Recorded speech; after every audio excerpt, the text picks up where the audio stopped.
once again to another episode of Conversaciones Catárticas, Cathartic Conversations in its version in English.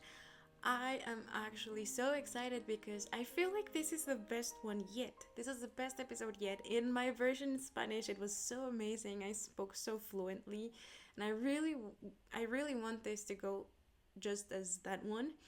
And my English speaking cathartic people, I cannot let you behind. I will try my best to do it as good as the Spanish version. And if not, this is a great invitation for you to start speaking Spanish, and let's just conquer the world by speaking Spanish.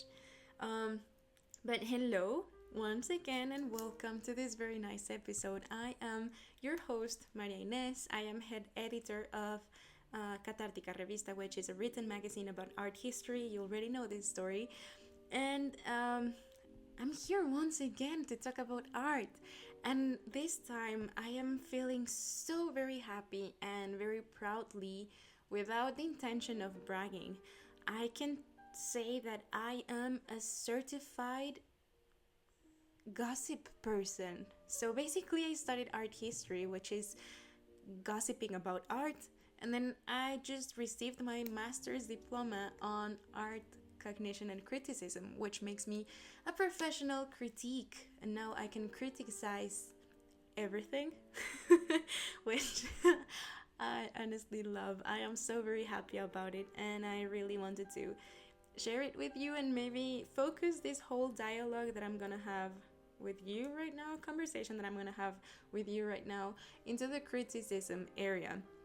And yeah, exactly, that's what we're gonna do right now. So I wanted to talk about the question that has been following us in the artistic field for centuries. And this question is, what is art? And why is art? What is art? Is this art? Is this not art? Why is my children's painting that I have on my fridge not art, but this very weird looking painting in a museum is art? Yeah, that debate that has been going on for years, literally years. Well, this is what I would like to talk about today, and this was inspired by my very recent trip. I had the fortune of going to Europe and finding myself in Paris. I could not go. I had to go, I mean, to the museum Orsay and the Louvre. Pardon my French, I do not speak French, and I probably butchered those names, and I'm so very sorry about it. If someone is very kind to explain how to pronounce those names, I would really appreciate it. But yeah, I found myself at Orsay, and I found myself at the Louvre, and yeah, of course, I am an art historian. I love art history, I love paintings.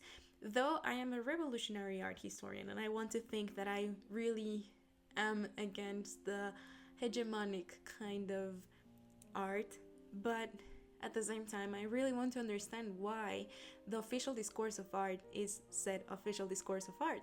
And I really want to understand why these paintings are the most important paintings. And now, even more talking about the Louvre, I cannot not talk about La Mona Lisa, La Gioconda. And why is it that it is the most famous painting in the world? And why is it that everyone wants to go and see it?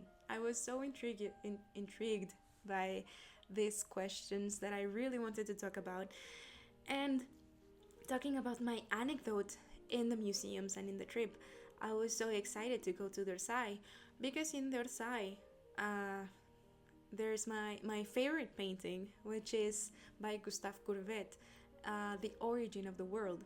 It's such a special and unique painting, which is, and I will have to describe it.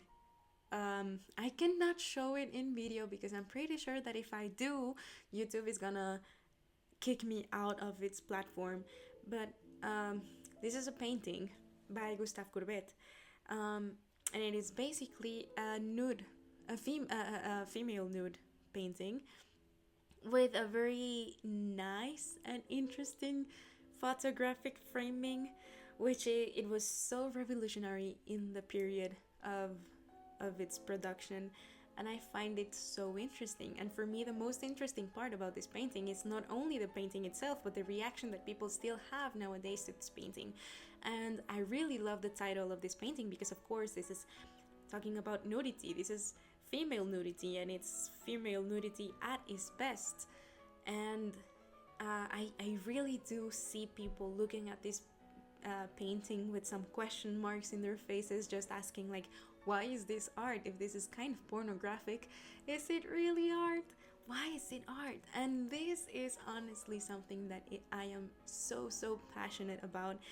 And I actually wrote my whole master thesis about nudity inspired on this painting. So if you're interested in this painting, or in my thesis, or in whatever I'm talking about right now, just let me know. I can happily share about it.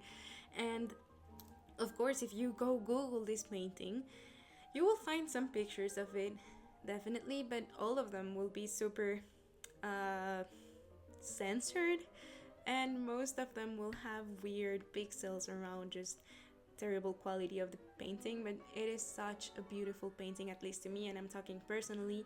As we have said, we do not have to share the taste in paintings. We don't have to like the same things. And art, as I said in the past episodes, art is not supposed to be liked, and you don't have to like every single piece of art that you find in a museum.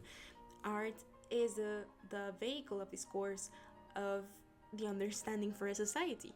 This is why I am so passionate about this painting, and about the reaction that people had towards this painting in the museum. And of course, when I went to the Louvre and I found myself in the Mona Lisa room, and everyone was so just absorbed looking at this painting and just so into it.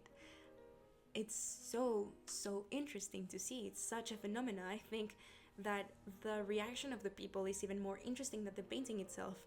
I really don't like La Mona Lisa. I just find it interesting. I do appreciate the technique, I do appreciate its history, but I believe that the aura that's surrounding the painting, it's much bigger because of what happened later and what we have put into this painting than the painting itself.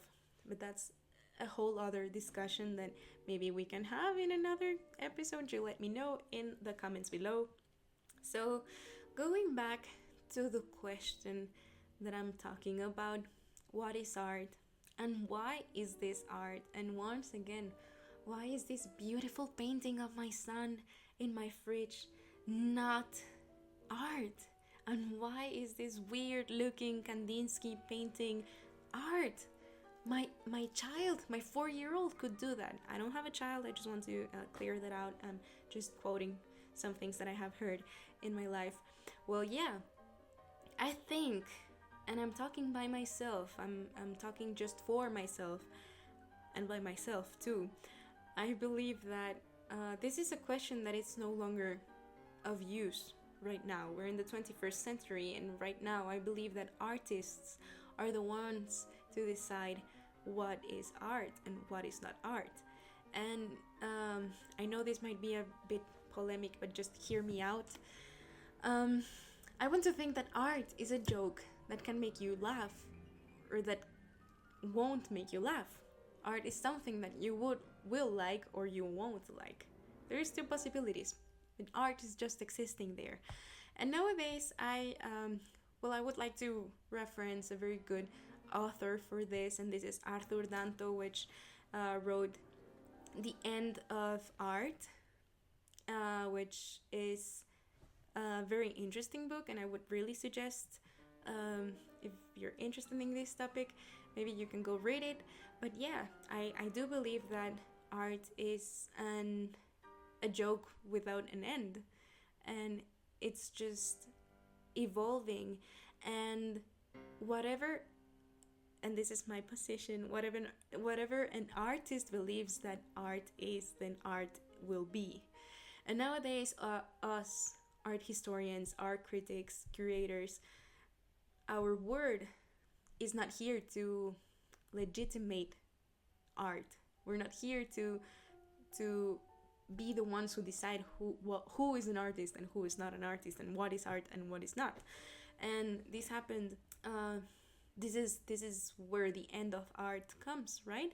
Because we had this period of time, this period in history, the longest time in history, of course, where there were people with enough um, access to money and power that would decide what art was, and of course they would um, project the artist into success, and they were the ones who were behind the success of the artist. And then we find families like the Medicis, of course, who were responsible for many names in history. Or then we can find also an unimaginable long list of popes who basically were the ones who created the artists and the concept of the artist. And these people back then and nowadays, we have still some people that are in charge of the control of taste and what we like and what we not don't like. And this is where we have to open our eyes and understand that basically we're just following the trends that the hegemonic circle of power are setting. And this is quite interesting, right? Because the ones up there, they're the ones telling us what to like and what to not like. But that was the usual system to tell what was art and what was not art. But nowadays, as I say, I really believe that there's artists that just auto-proclaim themselves artists. And this is such an interesting phenomena. This is such an interesting phase of art in which, as I said, it is like a joke without an end. And this is where we find the evolution of art, and we end up having pieces like the Shoebox by Gabriel Orozco in 1993, or the Can with Artist Shit by Pier Manzoni in 1961, or also the very, very famous art piece that was auctioned. It was Banksy's in 2018, and originally it was named Girl with Balloon, but it was this painting, well, this art piece that was framed, but it turns out that the frame was a shredder, and it was shredded into pieces, at least just half of it, and the name was changed into Love is in the Bin. But what happens here? Basically, all of these artists have been, thrown into success, and they have been proclaimed great artists.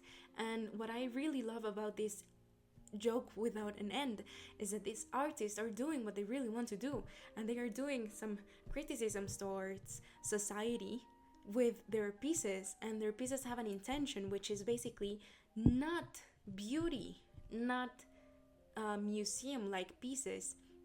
They are just very interesting pieces with a message that has to be heard and listened.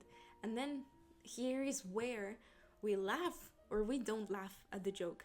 Here is where we like the piece or we dislike the piece, but whether we do or not, the piece is still there. And ultimately, this circle of power, this hegemonical circle of power, will consume this art that the artist is proclaiming and is saying that art is, right? So there is a very nice anecdote that I have with my brother about art, and talking about this very nice joke without an end. I remember when I was in my first semester in college studying art history, my brother wanted to pick me up, and we were in his car, and he had this little foam paper square. It was rolled into like a tiny little knot, and I asked him, like, what is this? And he told me, oh, that's a little yoga mat. And I was like, what do you mean this is a yoga mat? This is a piece of foam. And he told me that the person who gave it to him told him that it was a yoga mat. Therefore, it was a yoga mat. And I started laughing, and I told him, like, this is what art is. Art is a little yoga mat. And he was like, what are you talking about? And I just said, like, yeah, you know, when nowadays, art is whatever the artist wants to art is whatever the artist wants it to be, right? So with the same faith that we understand that a little piece of foam is a little yoga mat, we should understand that whatever an artist is producing with the intention of being art, then it is art. And that's the end of the question. And I really think that, yeah, there's gonna be a lot of conflict and polemic and debate about the question for the years to come, and there will still be unanswered doubts about it. And I still cannot answer whenever someone asks me why their children's painting is not in a museum and Kandinsky's paint is in a museum. I really cannot answer that. I'm so sorry. I wish I could. But this is a time where we can really trust in what an artist is telling us that art is. And this is not, I also do not want to give full custody of the word art to an artist, but I really want us to understand that we're in a world in which us art historians and art critics and curators and people in the arts field, we really have to or should understand the experimentation of the evolution of art as something that has happened before and as something that is just a reflection of what society is going towards. So that is my perspective, and I hope that this is an interesting episode for all of you, and maybe we can all think about what is art and what is not, and maybe we're just as the chef Gusteau once said, everyone can cook, everyone can paint, everyone can sing. Why don't we just try? And well, yeah, I really do believe that art is just a little yoga mat, and we just should go with the flow and understand that we're in an forever changing world. Yeah, this is my conversation today. Just let me know whatever you think about with all of this debate in the comments. I am so interested on listening to your comments. Yeah, I am still very happy to be talking here again. I really hope you enjoyed this episode. Let me know if you like the Mona Lisa, and let me know why you like it. I'm so interested about it, honestly. So thank you so much again for joining me in this episode again. If you're watching in YouTube, thank you so much. If you're listening in Spotify or in any other podcast platform, hi, thank you so much for listening. Don't forget to subscribe and follow us in all of our social media, and tune in, if that's the correct word. Just read us in our written magazine that's coming out on the 20th of December. And thank you so much for everything. Happy Christmas, Happy New Year, and I will see you next year. Thank you. Bye.